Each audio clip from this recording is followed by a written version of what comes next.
मोहतरम नाज़रीन, अस्सलाम वालेकुम। Shahbaz Murtaza Ansari advocate high court federal Shariat court Multan Pakistan से आपसे मुखातिब हूँ। आज का जो मेरा लेक्चर है वो प्रिसेप्ट से मुतल्लिक है।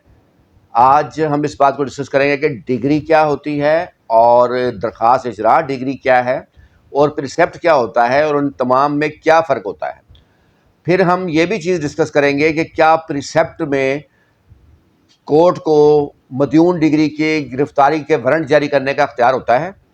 और ये भी डिस्कस करेंगे कि अगर डिग्री या प्रिसेप्ट किसी और ज़िले में ट्रांसफ़र हो गया हो और वो डिग्री यकतरफा हो या कोई भी शख्स उस डिग्री को चैलेंज करना चाहता हो तो उस यकतरफा डिग्री को या 12-2 में फ्रॉड की बेस पे चैलेंज करना चाहता हो तो क्या वो जिस ज़िले में डिग्री ट्रांसफ़र हुई होगी या प्रिसेप्ट ट्रांसफ़र हुआ होगा वहाँ एप्लीकेशन दे सकता है, या जिस अदालत ने डिग्री सादर की होगी वहाँ एप्लीकेशन दे सकता है। तो ये सारे एक टेक्निकल सवाल हैं और जिनके बारे में अक्सर लोगों को आगाही नहीं होती।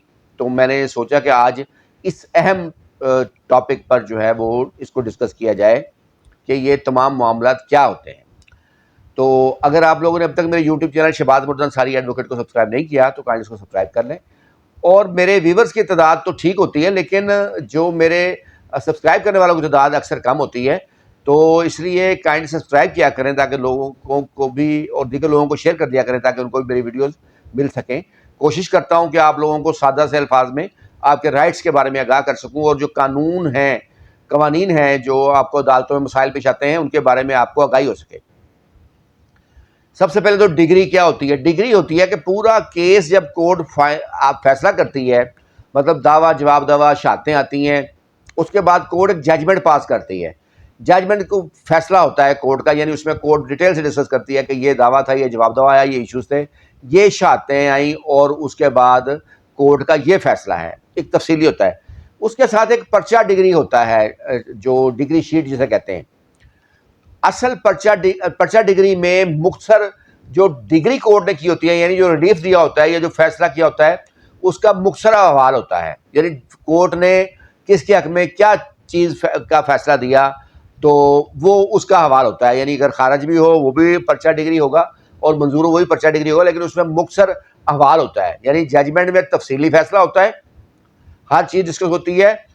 जो डिग्री होती है पर्चा डिग्री, उसमें फैसले का निचोड़ समझ लें आप वो होता है। लेकिन पर्चा डिग्री इतना अहम होता है कि दरखास्त इजरा डिग्री दायर करनी हो चाहे अपील दायर करनी हो, वो पर्चा डिग्री के खिलाफ दायर होती है बेसिकली।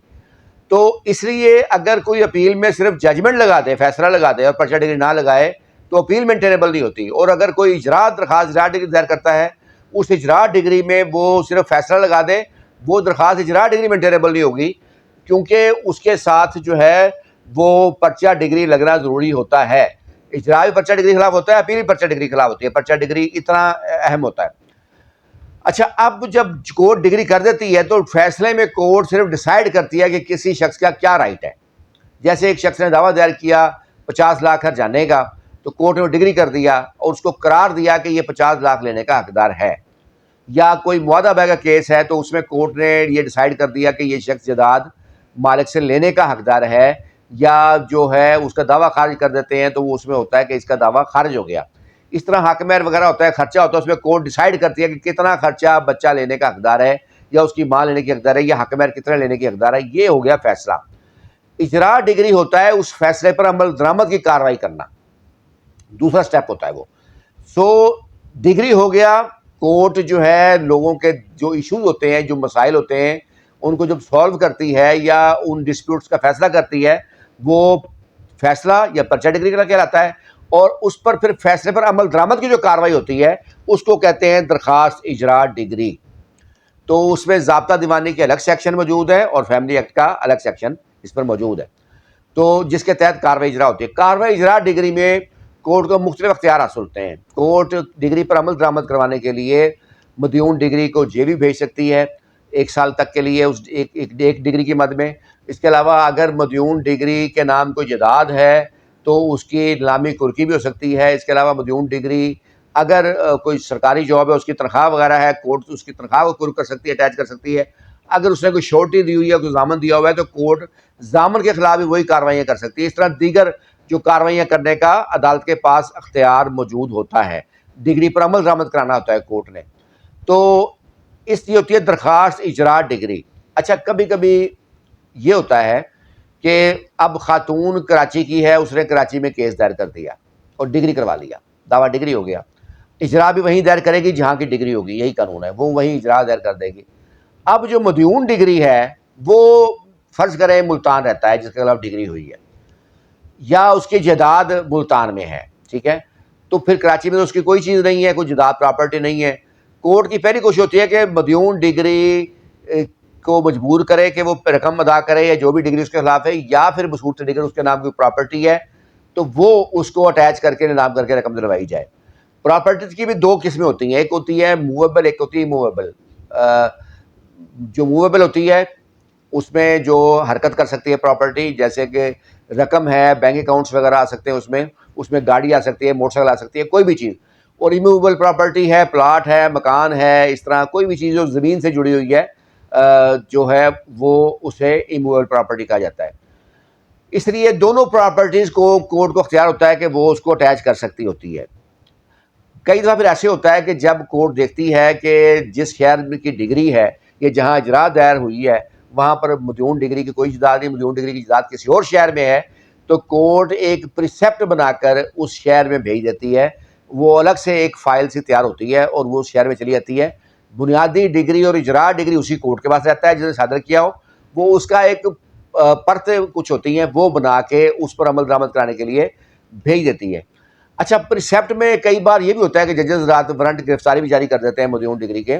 तो मैं आप ये वादे कर दूं कि कानूनी तौर पर प्रिसेप्ट जो है उसमें मदयून डिग्री की गिरफ्तारी नहीं हो सकती, क्योंकि प्रिसेप्ट जो होता है ना, सिर्फ एक ख़ास मकसद के लिए होता है कि अगर मदयून डिग्री की प्रॉपर्टी किसी और शहर में हो तो कोर्ट प्रिसेप्ट बना के भेज सकती है उस प्रॉपर्टी की अटैचमेंट के लिए, कुर्की के लिए, या नीलामी वगैरह की कार्रवाई के लिए।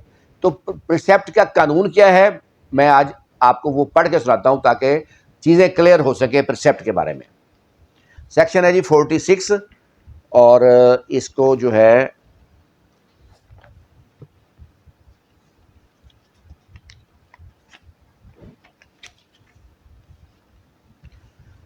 precepts upon the application of the degree holder, the court which passed the degree may, whenever it thinks fit, issue a precept to any other court which would be competent to execute such a degree to attach any property belonging to the judgment debtor and specified in the precept.